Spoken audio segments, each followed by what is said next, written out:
Hello and welcome to another episode of Football Corner Pod, wherein we talk about all things football. I'm Hari Keshav, and as always, we have with us two prominent guests who've been part of this channel when we had started, and now we are back with them because we are at a point in the season where we really need to hear from the experts themselves. So we have with us Sashi. Everybody knows Sashi. He has the most popular Instagram page under the name Midwicket Manager, and it is the place to be if you're a Man United fan, a cricket fan, or a WWE fan. When we started and we got Sashi over, he had only 3K subscribers, and now Sashi is closing on 18K subscribers, and that's a huge achievement. And we've just been very happy to see his journey and see him grow in front of our eyes. So, welcome to the pod, Sashi. Thank you so much, Keshav, and thanks for the nice and kind introduction. Thank you so much. You have to follow Sashi and Mid-Wicket Manager. If you're not, you've been living under a rock because some of the content that he produces is so funny and rip-tickling. And when your own friends are sharing his content, I tell them that this is Shashi and we've had him on the pod, so you should go and watch that episode. So it gives us a reference as well. This link to all his socials are there in the description. Please go give him a follow. And you would 100% have seen his content, but you might not know the face behind the content. I And think this is also, my I have made it moment. So when you get such a kind introduction from the man, so yeah, I have made it. absolutely. And we look forward to 25K, 50K. They're all just a number, Sashi. Hopefully. Yeah. Let's see. We want to see you So grow. thank you so much. Brilliant. And we also have with us our own Mohandas Menon of the channel, the Statman as we call him, and an ardent Chelsea fan, Krishnan. Hello, Krishnan. Welcome to the channel. Hello. Krishnan is also taken up the role of a motivational speaker now. So if you see his podcasts on TEDx channel or in various languages, I'm sure you've seen the man either on the net or in a restaurant near you. Thank you, Hari Bhai, for having me over. It's really nice to speak about football with you. Something I'm really looking forward to again. Absolutely brilliant. So, we have a lot to cover today. So, what we will do in today's episode is we will review the Europa League final, one minnow versus another, Man United and Spurs, battling for I don't know what, but I guess this is to be one of the most important games in each of the club's recent history. So, we will preview that. Yeah, We'll preview also that final game between Chelsea and Nottingham Forest and what rides on that. And then 3 days later, Chelsea are also playing a European final. They are playing Conference League final against Betis. So a lot to cover. So let's start with the Europa League final. Sashi, to you, Newcastle, Bologna, Crystal Palace all have ended long title droughts. And the biggest fear as a United fan is will Spurs also end their long title drought, or do you yeah. think United will have enough So against Spurs? I have already placed this antidote to this jinx that has been going on the internet that this is a season where all the underdogs are fulfilling their trophy wish. So, to whoever is watching this video right now, Manchester United is the underdog in that final. So, if Universe has a plan of letting the underdog win, then we are the underdogs and we will be winning that cup for sure. Yeah, no, there's been a lot of beautiful stories going around this season. Bologna, Newcastle, Palace, like you mentioned. I'm forgetting the name of that Dutch team who was won their first title after 91 years. So there is a lot of first or things happening after a very long time, and Harry Kane has won his first professional title. So yeah, it the stories and the chain keeps on going and going. But now I'll present some case for United as well. Casemiro has played 7 European finals. He has won all of them. So he's not ending that streak against Spurs. Whenever a Portuguese manager replaces a Dutch one at United mid-season, United end up winning Europa League that season. Whenever Pep Guardiola, last time when Pep Guardiola went without winning a title at Man City, United won the Europa League. So a Wow. lot of ifs and buts are there. It'll be a KG final to say the least because United are without any sort of confidence heading to that final, and Spurs will be without their key players who were instrumental to beating United 3 times this season. Madison, Kulusevski, and then Bergwell is also missing that final because of an ankle injury. And then we don't know what's the situation with Pape Sarr. He was hooked off probably Oh, mid-game, last game for Tottenham, complaining of a back pain. So we don't know whether he'll start the game or not. So United do not have any sort of confidence, at least in the league. In Europe, we have been, I don't know how, but we have remained unbeaten. We have played well. We have created some magical moments. Hopefully, two more halves to go, one more match, one more performance from the likes of Casemiro, Bruno, or perhaps Ahmad, who has come back from injury. And let's see. Probably will be playing Champions League football next season After out of finishing nowhere. 17th. Out of nowhere, man. But Sashi, in the build up to this Europa League final, right? Both the approaches from the managers have also been very Very different. contrast, right? Yes, yes, yes. Like Ange has rested almost all of his players in the league, and Amorim has been playing them again and again in the league, at least just to give Yeah. them some minutes. What do you think about the contrast and the approaches? Do you think there is an advantage of one approach over the other? Okay. So I think Spurs, having had so many injuries already, like Madison and Kulusevski out, they knew that those two will not be playing the final about a couple of weeks back. So they had to be cautious with whatever players they have left. Son is also not 100%. So you saw Son starting last match. So just to get Yeah. to that match fitness, and should he be called upon from the bench or starting position, he should be ready. As for United and Amorim, I think they need to taste that feeling of victory, that we can win a Hmm. game in England, because they are Hmm. playing a team from the Premier League in the final. So that True. intensity, that physicality will be almost similar to what they face in Hmm. the league. So they wanted to get that win under their belt before heading to the final. Unfortunately, could not do it. Chelsea ended up winning the match. Deserved, I would say, in the end. We had our moments, but I don't think we created that many chances where we could safely say, yeah, we deserve to win that match. So kudos to Chelsea, and they have somehow kept their Champions League hopes alive as well with that win. So I think this is the reason for this contrasting behavior. Spurs want to protect the players that they have available, and United somehow needed a win leading up to the final, which unfortunately they could not. Brilliant. And your take on this, Krishna, Okay. regarding the contrast and the approaches? So I still remember when I think mid-season last year, Ange's statement in a press conference was, "I usually win only during my second season," and with the way things have, seems like Spurs are heading towards a victory. I would say, because as much as their league form, both United and Spurs, as much as their league form has been really concerning in Europe, both of them have really performed well. And considering this season, Spurs have beaten United three times already, so I think Yeah. Ange also knows what he needs, what to prepare for, and we could see that by resting. I think he rested 10 out of 11 Yes. players. So I think the final is on his mind. I know he's not too much worried about the league now, because what is done with the league is done and dusted now. So I think Ange's full and Yes. 100% focus is on the final, and Spurs will give it all from minute one. As much as they Yeah. have injury concerns, yes, they will be on the gas from minute one, and I don't see them settling down even for a bit throughout the game. So Mm. it'll be, Angie has always been someone, his attack, he's known to attack from minute one at all. So I think I would expect him to do that from minute one itself. United, on the other Mm. hand, yes, they've been unbeaten in Europe this season, something that's really, really to be proud of for a club in European title race. However, do they have that firepower? Do they have that actual number nine to finish the game for them? I really don't think so at this point of time. His name is Harry Maguire. Yeah, we do have a potent Exactly. number nine. That was a brilliant segue into what I wanted to I ask was, both of yeah, you guys, yeah, I was. because of how awful Hoyland has been. They don't have a Also recognized against number nine. Chelsea. That's the problem. There is no Exactly. recognized. Krishnan would agree that Harry Maguire is a potent Yeah, number nine because he almost scored in that match Thomas, against Chelsea as well. I think more than me agreeing, Thomas Tuchel would be a happy man. Like, oh, I finally found someone for the 26 World Cup. I finally found my number nine. Yeah, it is exciting to see him do that. Come all the way, play like a false nine, and try to score goals. He in fact scored, and which was actually unfortunately ruled out offside also by the barest of Slightly, margins. this much. Barest of Yeah. margins, yeah. Exciting to see him attack and everything, but is that enough? Is that firepower enough for United to take them to a title finish? I really would question that. I really would question that. You need a recognized number nine striker there, Yeah.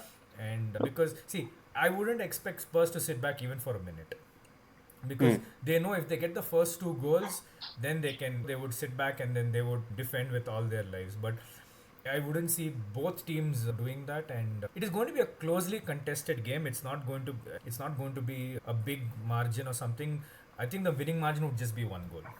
Yeah, Hmm. it'll be a slugfest for 20 minutes Yeah, and 70 minutes, remaining 70 minutes, considering if you don't go to the extra time, it'll be making sure that you don't do a fuck up in your own box. yeah, Because I agree with Yeah. Christian, Spurs will go all out from minute one, but that approach made sense or would have made sense had they got Madison and Kulusevski in their team.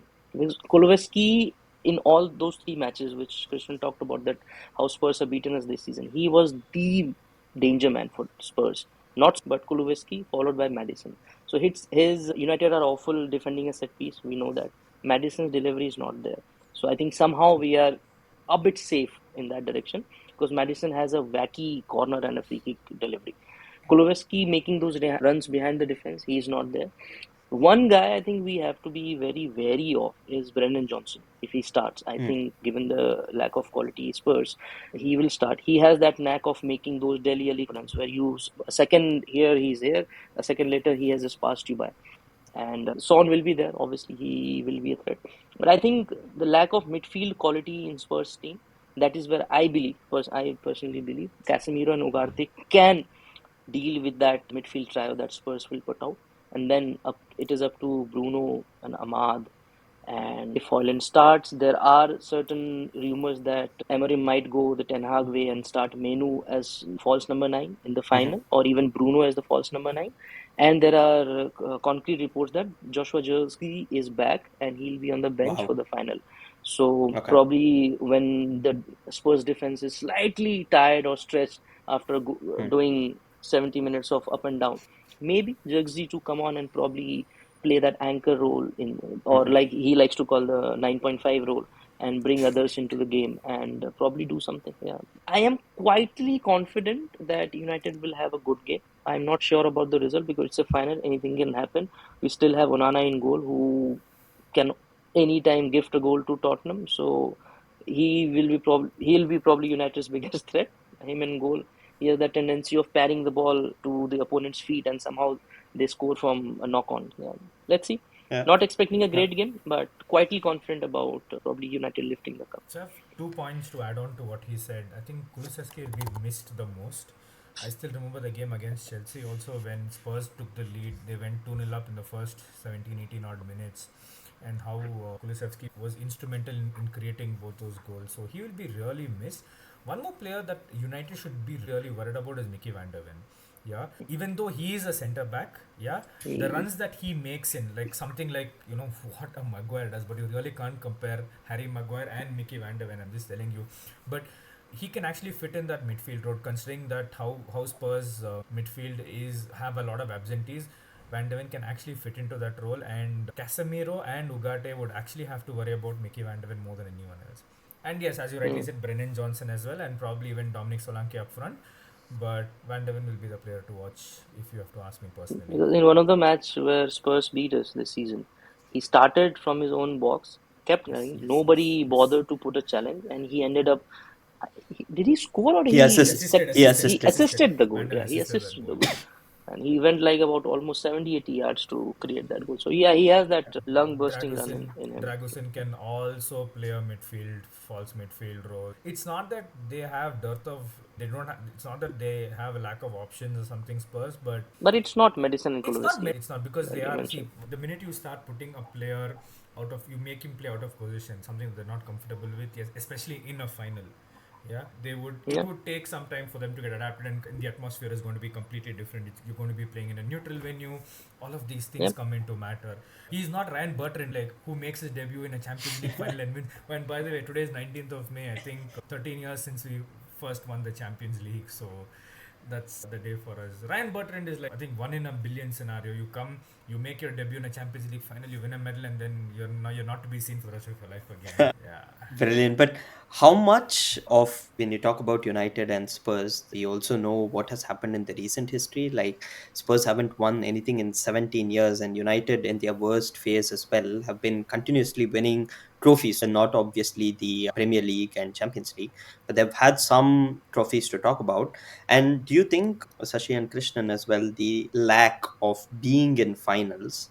how much will that hurt or propel Spurs? Do you think that is a factor, the That lack of being in big finals? it would, to an extent, because I mean, as I've already previously told you, this is an unfamiliar territory for Spurs in itself, being in a final. True. Yeah, Ange may not be new to this, but the Spurs mentality is totally new to it. Okay, the last time, when was the last time Spurs actually played a final? I think it was the 2018 Champions League final. If Champions League final, if I'm not wrong, versus Liverpool. That was the Yeah, last competitive Yes. final that Spurs actually played. And how many players from that squad are actually playing today, except for Son? Son. I don't think anyone is there, No one else is there. barring So, Son. Yeah. yeah, barring Son. So this is a very new, new what to say, territory for Spurs in itself. But again, as Shashi clearly told, this is a final. Like anything can happen. Yeah, 90 minutes can change everything. So I wouldn't say it would affect them too much. Yeah, but again, this is the year of underdogs everywhere across leagues. So you We are the never know underdogs. what can happen. You okay, this is okay. I'd rather rephrase my line. I'd rather rephrase my line now. This is the year of surprises. So let's see it would turn out to Yeah, be, but it will not affect them much. I think those jitters will be there. A lot of players walking out. See, the whole environment, the stadium, the vibe, it changes when you're walking to play a final. When that music will hit and when it'll stop, obviously a lot of people, not if not 11, at least two or three of them will realize, oh shit, we are in the final. Then it'll probably reflect on the game as well. Like Krishna mentioned, Spurs to go all out from second one or minute one. If those nerves or jitters don't settle in time, we might see some early mistakes from Spurs because it'll be an unfamiliar territory for them.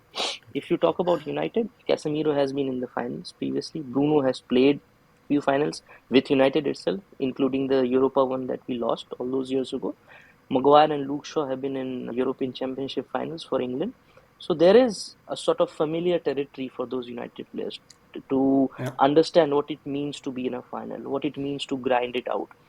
And barring Casemiro, none of them have experienced a sweet result in the final. So they'll be True. overly motivated because they know their career they don't have too many years left in them. So whenever you get a chance to be in the final, you make sure that you end up on the right side of it.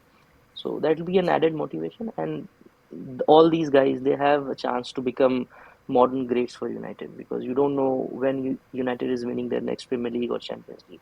So whatever trophy you can add to that cabinet, it would make the fans love you more, respect you more. Like in Harry Maguire's case, he was written off. Casemiro was written off by his own manager, Ruben Amorim, about 4 5 months back, where he said, "I don't see him getting featured in my playing 11." How he has won Amorim over and made him understand how to utilize him, and then that hug between Casemiro and Amorim after in the semi-final when he was substituted, it told you everything that the club is trying to do. They're trying their best to make things happen, make things right. Let's see. And that game will be worth 70 million pounds, if I'm not wrong. Yeah, Whoever I goes to the think, Champions League, they're yeah. guaranteed 70 million, irrespective. Even if you lose all your 8 league matches, you get 70 Yeah. million. So Yeah. it's a big game for both the teams. And I'm one thing guessing that I additional observed, Champions League yeah, revenue as well. and So, one more thing I observed, I think the game against Chelsea, also the way United played. One, they hmm, lacked the firepower. Second, the lack of striker was clearly evident there. Yeah. Not too many chances created. They had to. Chelsea were disciplined throughout. I'm not going to mince my words. Chelsea were disciplined. Chelsea missed a lot of chances. Should have been actually been 2-0 up. Nani missed a couple of chances. But I think the only positive from that game that United could probably take is one, Harry Maguire. That's one positive that he showed glimpses of his attacking threat, and again United have to do well with when it comes to set pieces. So that is something that they cannot, especially in a final. Set pieces are equally important. With every corner is like a penalty in a final. Yeah. So you Yeah. have to And take your Spurs are a big side. yes. Spurs are a big yep. side. True. Bentancur will be a threat from the set pieces. He is a beast in And then that when you box. also look at it right from, I don't know, this is one stat that I observed. Average height of Spurs player is more than the average height of the United squad. You look at the Hmm. height, yeah, and in set Yeah. pieces that will come up to be very crucial. Mm. So Yeah. yeah, I think it's a combination of multiple factors. It's really difficult to predict who would be a winner, but I'm telling you that the margins are going to be so thin, and I think the difference is just going to be one goal. It could either be a 1-0 or it could be a 2-1, not more than that. We are dissecting the Yeah. game so much, talking about so much tactical nuances. and we might see a Vicario's long kick bouncing right over Onana's head, and it goes in the I goal, and really it hope decides not. the game. The last time a Yeah, Spurs and goalkeeper did that was in the year 2007. Paul Robinson against Watford. Paul Robinson. Ben Foster was in Yes, goal. I remember that. Spurs yes. goalkeeper did something. So you never know. Let's The see. last time I Wow. think Spurs won a What? trophy was I think the 2008 League Cup, if I'm not wrong. Elika Berbatov Exactly. scored the third goal against Chelsea. Chelsea. I think even Jonathan Woodgate scored in that game, if I'm Woodgate not scored the first goal, first yeah, goal. and Yes, Berbatov capped it off with 3-0 win. 3-0 And win. right Yes, after that, United signed Berbatov. Berbatov. Yes, 2008. This was January 22nd, if I'm not wrong, or something. Yeah.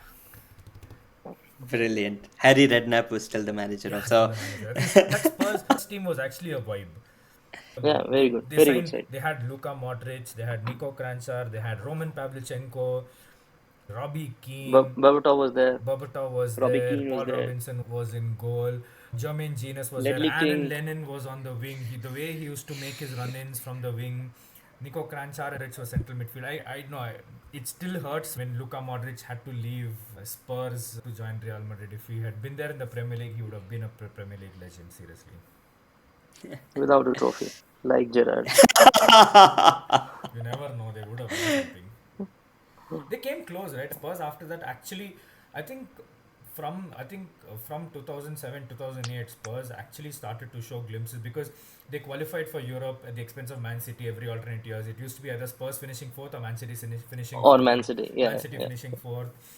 They had Gareth Bale with them. They played the way they played against Inter Milan that game. I think that changed European football for Spurs actually.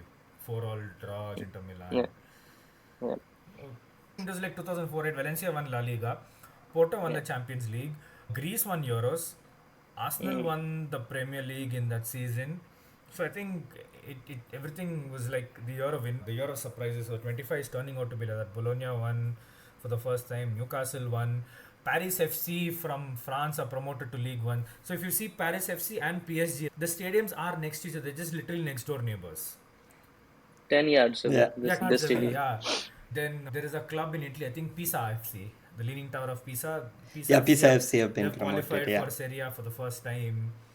Yeah. Hamburg are I think back Inzaghi's into, brother, yeah, Filippo Inzaghi. Yeah, yeah, and Filippo Inzaghi is Filippo the Inzaghi. manager Yeah, there. and The guy who was born in the offside position. Sir Alex once talked about him. That guy is always in the offside offside position. He position. must be born in an Yeah, offside position. Hamburg are back into Bundesliga. absolutely. So I Now, think, yeah, speaking of Serie A, what a finale we yeah, have in store Yeah, on the last day. And yesterday I was was following crazy, both I heard. games last night, and Okay. Inter conceded a late goal. Then Napoli were given a penalty in the 96th minute. It took 4 minute VAR interception to make sure that was not a penalty. That penalty was revoked. Inter Milan conceded late on, and now I think Napoli are a point in lead going into the last game of the last game season. of the season. Yeah. Even And I the think Dutch Inzaghi is also sent off, right? Yesterday. Inzaghi Was was it? sent. wasn't Yeah, I yeah. didn't see that. Inzaghi got a red Okay. card. Dutch league also. Okay. Ajax were in pole position to win the league. They bottled it up like anything. They just bottled the league. Yeah. So I think barring Premier League and La Liga, League One, I think every Yeah. league has been throwing good surprises on surprises. top of the league Yeah. side. We'll have a very Portuguese good battle for the. Sporting I and think Benfica as well. yeah, they also had a good And fight, Celtic and was we'll again have one too much sided. Yeah. drama on the last day in Yeah. Premier Yeah. League for that third, I think fourth and fifth slot. Yeah. Usually, when Premier League on the last day, we are looking at all the matches together and we are more interested in the relegation. This time, the Mm. fight will be for that Top four third to finish. seventh Seventh position. position. Yeah, Yeah. exactly. Yes, Three Brilliant teams are segue as well. three teams are tied on 66 points. yep. Exactly. How big is that game, Krishnan? Because it's also very interesting, right? Now we've talked about United and Spurs, and we've gone all the way back to 2007 and then way back in 2004. Now let's come back to the present again. Chelsea against Forest away, a roller coaster match because of how very little separates Chelsea, who are placed third, and Forest, who are Fourth currently. placed all the way to seventh. Yeah, Chelsea on fourth and Forest all the way to seventh. Not a lot. City have two games in hand Yes. as well, so not to forget that. And then 3 days later, after Chelsea play Forest away for a direct Champions League qualification, they have a European final of their own. against Betis. So, what do you think from a Chelsea perspective, and also from what you're hearing, what you're reading? What would be Maresca's focus here? Is it like two games, two must-win games, or is it Premier League is the most important thing? Because at best, what does Conference League give you? It gives you Europa, but never to mention a European trophy. So I think it is we're playing three finals. So the first final we Mhm. won against United, okay, Mhm. which puts us in the race for Champions League football. Okay, it just puts us in the race for Champions League football. Okay, the victory over Liverpool was extremely crucial in the build-up for this week. Yeah, in between we lost to Newcastle. Okay, Jackson was stupid. But I think the victory over Liverpool was a good morale booster. I think that was a first win against any top four or top six club in a very top four club in a very long time. Yeah, I cannot recollect in the recent past when we beat Liverpool or in the recent past when we beat United. The first final against United we won. That puts us in the race for top four for Champions League football. The next thing is Forest. So according to Maresca, it will be one game at a time. Yeah. Mhm. So the first game, United, put your 100%, put your focus, we win. Put that back now. No looking back now. The next game is against Forest, which is which is actually the most important of them all. And I think Mhm. there is no room for complacency when it comes to Forest again because we know how extremely good Forest have been this season. Yes, of course, in the last 2 3 games they have dropped points, but we know how dangerous Forest can be in terms of Or attacking. their Yeah, or their owner. or their owner as well. Yeah, he gave me Goenka vibes. He just walked out Exactly. as a Sashi, did you make a meme on that? Sanjeev Goenka and the forest Forest owner. owner. If you have No, You missed know what I an happened? You know what now, opportunity. happened? now I have an idea. Probably I'll make Yeah. one. Let's see. So So it would be one game at a time for Maresca actually, and I think he would go all in for the Forest game. I think considering how depth, I think this is when the squad depth comes into picture for Chelsea. I think it would really help them. So obviously we don't have a striker for the next two games now. Jackson cannot play that game, so we'll have to probably see what can be done. I think it would be more or less how what the squad that we played for United will be the same team that plays against Forest as well. I don't see any Mhm. changes to be made. Tosin has been really solid at the back. Caicedo has been Yeah. phenomenal this season. Cucurella has been excellent. So you really can't complain with these players. They've given it all. Reece James should have scored the one against United. He'd hit the post. That would have been an amazing goal if he had done that. And I'm not too worried about Palmer's form, yeah, Mhm. because numbers is just one part of the game. But I think Palmer and Enzo have been silent contributors to Chelsea this season, which has not been spoken about because everyone talks about only goals and assists, but not many understand or not many speak about how Palmer and Enzo together have controlled that midfield, which has enabled them to create chances and go more forward. So Mhm. he may not have got goals as he did in his first season with Chelsea, but I think both Palmer and Enzo are going to be very crucial for the Forest game in terms of how they control. Pedro Neto with his pace, I think he's one of the fastest players in the Phenomenal player. Premier League this season. So I think it is going to be a tough game, and I think I see Chelsea just edging the game with just either one goal to nil. What would So that's happen if interesting it were a question. draw? So it is going to be so if Chelsea win, they get Europa. I mean, they get UEFA Champions League. If it is a draw, irrespective of what happens, let's keep the Conference League finals aside for now. If Chelsea win, they get UCL. If Chelsea draw, they get Europa League. If Chelsea lose, they get Conference League for next season. No, I think in all honesty, Aston Villa's last game is against United. I don't see Which United is doing ex- anything to stop them. So Villa are yeah. winning that one for sure. Man City have just been knocked out or they failed to win the FA Cup, so Pep will be furious. They're playing He Fulham would be away. giving some stern team talks. Yeah, So I don't see City dropping points in the next two matches. So Chelsea will have to win. I don't think a draw will suffice them to a Champions League Mhm. spot. they have to Villa win. will be Yeah. on. If Villa win, they'll be on 69 points. If City win Yeah. and draw, they'll be on 69 points. If Chelsea draw, they'll be on 67 points. So they'll have to win. A win is a must. I don't see See, United Chelsea stopping have to Aston win, Villa. and they have to expect United to do them a favor by either beating Villa or helping them draw Villa. That's all. Yes, That's yes. the only That's if a that that's a clear-cut situation. and goal difference will play a major part now. Well, I think but on Is goal it difference, I think you and something? Chelsea and City are ahead. Villa are fucked up. They're at 9. Chelsea is at Yeah, 20 and 20. City is at 24. Chelsea is 18 actually, if I'm not wrong, goal difference. 20. 20 20, at the okay. yeah. Interesting, Krishnan, on going back on Cole Palmer, I just wanted to ask one thing. I was listening to an overlap episode where I think Rory Jennings, he's the famed Rory Chelsea Jennings, yeah. supporter. According to him, what has happened that Maresca is such a hard task master, and he has given a very clear indication to all those players. This is my way of playing. If you deviate one bit, either you will be thrown out of the team or you will be reprimanded, and that has played a factor in Cole Palmer not going forward and leading those goals and assists numbers. So because he has been restricted in the way that he plays, Yes. he has to adopt to what Maresca is telling him. He's not a free soul. He's not like that enigmatic, charismatic player that we saw him when he burst onto the scene. So that's why he has been curtailed. Is there a fact to that, or is it just Rory blabbering something on the episode? If you've observed, right, I think in the start of the season, the first few games of the season, Cole Palmer was like how he was in season one. I think Yes. with the results and with the changes that Maresca brought in as we progressed, we did see Cole Palmer holding himself a bit back and not Yes. venturing too much in the front, because there was a Yeah. recognized striker in the form of Nicholas Jackson. Hmm.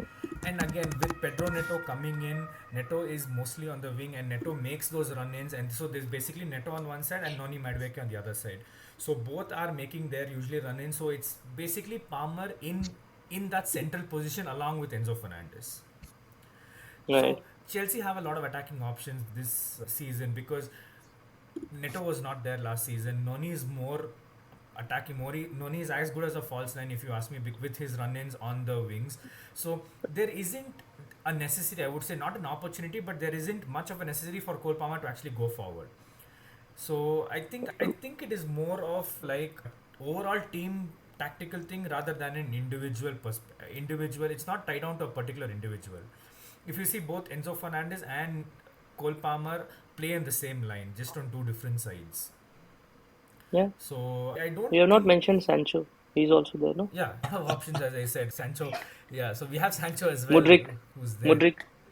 Modric is there. He's on. He's working from hospital now currently. So It, Modric, a 38 lot of minutes it options. took for Sashi to give in the first digs, Krishnan. Yeah, yeah. Yeah, Just 38 minutes. just He's 38 minutes. warming up. He's taken the first 20 minutes barrage and then he's warmed up to Sancho and Mudrik. But I like Palmer. Krishnan, I like Palmer. I want him to play the way he did. I think Krishnan rightly mentioned when Palmer was playing like, freely, Chelsea were winning back-to-back matches in the earlier half true. of the season. Some poor results, and you have curtailed your most enigmatic player. I don't think. Let's see. A lot of people are calling for Maresca to leave. Where do you stand on that? Do you I want don't him to think continue next season? Maresca. See, you need the problem with Chelsea ever since 2004 has been managers have not been given enough time. That is one problem that I have personally observed ever since 2004. Um, I'd like to bring in the Liverpool model here. The way I think the time that Klopp was given, the resources that Klopp was given over a period of time, that really helped Liverpool to where they are today. So if you really want to see results, if you really want a long term, if you really want to see a long term result or a future, I think Maresca really needs to be given at least a good 1-2 seasons, and he'll definitely improve. It's not that he would not improve. We did see, no, I think we were second in the table for quite some time this season. Like, Hmm? I think it was good. I think the downfall started from the nil-nil draw to Everton. Actually, from then on, our downfall started this season. So I would really back Maresca. I would say I wouldn't a good 2-3 seasons, and then it would be a right time to judge him. So you really can't. 10 months is too short enough to judge a manager. 10 months is extremely short enough to judge any manager, if you ask me. Yeah. So a good 2-3 seasons, and then if you secure Champions League football this season, I would expect them to at least reach the quarterfinals or semi-finals next season, and at least push for the title, Premier League title next season. If none of these objectives are being met, then yes, then you could probably think of an alternative. But now it is too early to say Maresca in or Maresca out. I would say just keep him for the next 2-3 seasons. Be patient. Instant gratification will not work in football. If you're Also, building a team, if you're building a team. I I have a sneaky feeling if Chelsea end up getting Champions League, you will sign Osimhen this summer. Hmm. I have a very sneaky feeling he is on red hot form. Chelsea need a striker. I Yeah. don't think either Jackson or Madueke are reliable enough to lead the line. The problem is Osimhen not in Premier League. Oshiman fitting into the squad. The problem is far more in terms of wages, in terms of contracts. Exactly. Yeah, so that this model, I think the hierarchy of the Chelsea management, the way they look at football is completely different from what our previous owner did or what any other owner in football does. Okay, no club in, I think, in top 5 leagues has the model that Chelsea has currently. No signing of players who are older than 26, reducing their wages, giving long term contracts. I think this is more of a business house. It's more of running a business than running a football club. Yeah, so even may fit into that role. He may fit into a Maresca model. He might be a good striker. All that is fine, but will he actually fit into the Chelsea hierarchy, or will the Chelsea hierarchy actually pay attention and look into all of these things? Now that's a bigger concern for us. Half our season goes in criticizing our owners than criticizing Maresca. I'll be very honest with you. As he, I've been supporting this club for the last, I don't know, 20 plus years, and this model really baffles me.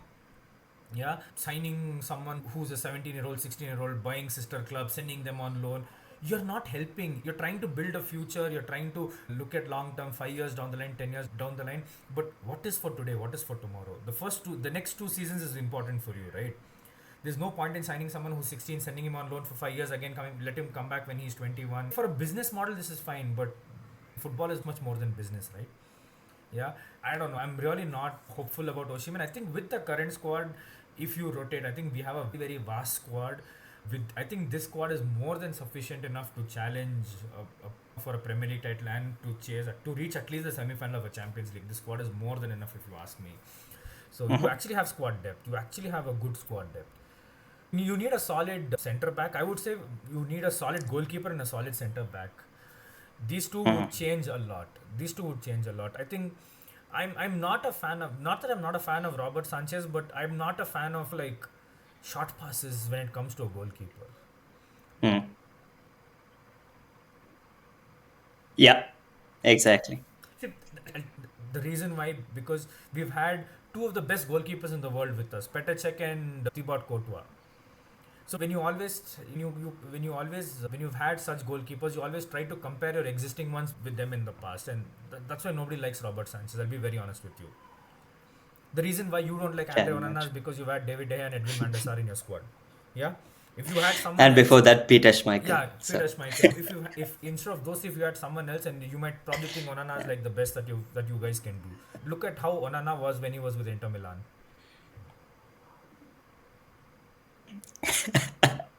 So I think if Chelsea get a good goalkeeper and one solid centre back, see, as much as Mhm. you would want to sign young players who are fresh and everything, you need experience. You need experience in a squad. You need someone who says, okay, fine, like I have experience and I know my job. I know what I have to do. One good goalkeeper and one good centre back, I think that would solve a lot of problems. See, attack good attack wins you games, but a good defense wins you a title. That I strongly believe in that. If you look at Liverpool, right, I think this season, I think their heaviest defeat in the entire season was against Chelsea when they conceded 3 goals. The game Hmm. that they lost 3-1, that was the heaviest game under Arne Slot. So imagine not conceding more than 3 goals in a game. That is extremely being disciplined when it comes Yeah. to defense. So Raven Birch has been phenomenal as a number 6 this season. I think, Yeah. yeah, his rise is literally has been phenomenal. I would say, like a new life under Arne Slot, and all that contributes to defense, right? Because he's a number 6 and he defends and he contributes to the midfield as well. So a good defense will definitely win you a title, and Chelsea really need that. Attack is fine. Yeah. There's no point in you scoring 3 goals in a game in first half, and then there's no point if you concede 4. Yeah. When your defense is as weak, so it doesn't really make sense. And our clean sheet, the number of clean sheets that we had under Thomas Tuchel versus the number of clean sheets that we are having under Maresca or Pochettino, is starkly contrasting. We concede in the most silliest of silliest ways now. That's where experience matters. So I think the request to the Chelsea hierarchy would be like, just screw your business model, sign 2 3 experienced players, and that would really challenge them. I'm sure with this existing attack, this attack is potent enough if you ask me. You have Neto, Mhm. you have Palmer, you have Enzo, probably Sancho next season. Yeah, so Nani is fast. So attack is good enough. It's good enough if you ask me. But once your defense is sorted, and I think it's fine. See, it doesn't when you're in the league, right? It really doesn't matter whether you win 3-0 or 4-0. As long as you get three True. points, that's all matters. Even if you Yes. win 1-0 also, that's more than enough. Yeah. Absolutely. And you being able to win consistently and Yes. manage games. And that is why I think that's a brilliant observation, right? Having experience rather than signing 16-year-olds and 17-year-olds who might or might not come good in 5 6 years. Brilliant, guys. We've spoken at length. We thought we would just preview United and Chelsea, and then we've gone way back until 2004, and we've spoken about Liverpool and so many other teams. So that's brilliant. So Only person I'm worried. I'm not too worried about Nottingham Forest. Or the only thing I'm worried about is Anthony facing Anthony when it playing against in the final. yes, absolutely. Illuminado. It might be written in the stars. You never know. It might be Exactly, written in the Krishnan. stars. That's a brilliant segue as well. I wanted to ask now. Obviously, we've spoken at length about the importance of the Forest match, right? But Chelsea fans, would they be too bummed if they would lose the Conference League final and they make Champions League through direct qualification? Do you think Chelsea fans will be bummed? It is if we win Conference League, it makes us the first team in European history to win a European treble, to win all three European trophies: the Champions League, the Europa League, and the Conference League. We'll be the first team to ever do that. Okay. Now, in terms of morale, I think I would honestly prefer Champions League football next season over a Conference League trophy. Mm. Personally, if you ask me, I would focus on Champions League football next season rather than just Mm-hmm. having a Conference League trophy in my cabinet. Mm. However, as I said, it's one game at a time. So I think first focus will be on Forest, secure Champions League qualification, and then head to Poland to play against Real Betis in the final. And I think the final is going to be a very exciting game to watch. I think I'm not going to say it's going to be one-sided, but with the way Real Betis and Antony have been particularly in form, in terms in La Liga as well as in Europe. It is going to be a closely contested final. It's going to be a very exciting final. I see Chelsea Mm. winning it easily, either a 2 Mm-hmm. nil or like a 3-1 victory. But Mm-hmm. one game at a time, I would say, Hari. So I think Yeah. the first focus is purely on Forest. Once you secure Mm-hmm. Champions League football, put that behind. Yes, our objective for the year is met. Go to the Mm. final with a fresh mindset, with everything new, and start the season from there. I think the season starts for us from the next Mm. season starts for us from the Conference League game, and then the Club World Cup again in June. So it's Yeah. going to be a very long My season. It's God, going it's to a be long it's going season. to be a Yeah. very long season. So one game at a Yeah. time, I would say. I Mm. don't want to rush into it and start predicting and talking and everything. Mm. One game at a time, and let's do it. Just one thing that I saw is Betis, I think, play on 23rd, the game in La Liga. So they have a 5 day Rest. turnaround until the final, whereas Chelsea have three. 3 days, yes. So, yeah. So I don't know how much of a factor that is going to play as well. But that's all going to be interesting. Brilliant. When we started the podcast, we wanted to do this for 25 minutes. But when you have Sashi and Krishnan in the house, it's going to be a long podcast. We're going to talk about a lot of things. And that is exactly what we did. And that is all we have for this episode. Thank you so much, Krishnan and Sashi, for joining us on the pod. As always, it has been absolutely lovely having you because viewers who are going to see the thumbnail, yeah, I can say, oh my God, this is 55 minutes. Trust me, when you click onto this video, 55 minutes is just going to go past you like this because that's what these two do on the pods. And just very thankful for sharing your thoughts on Chelsea and Man United. Viewers, please give Sashi all your love, mid-wicket manager, and all the links to his socials are there in the description for all the wonderful content he creates. So you can find all his socials there. And Krishnan, as always, please continue to be the great statman you are. And we love having you on this channel as well. We always have viewers who are asking us when we're going to see Krishnan by again. So we love having you here as well. So Thank you. thank you so much for joining us. As always, please do like, share, and subscribe to our content as well on Football Corner Pod. Your love and support has been par excellence, and we will be coming back soon with another episode, probably to preview Champions League and then talk about various things. So this is going to be a busy space, so please stay tuned to that. And then until then, take care, be safe, and be aware of any corners taken quickly. See you guys. Bye.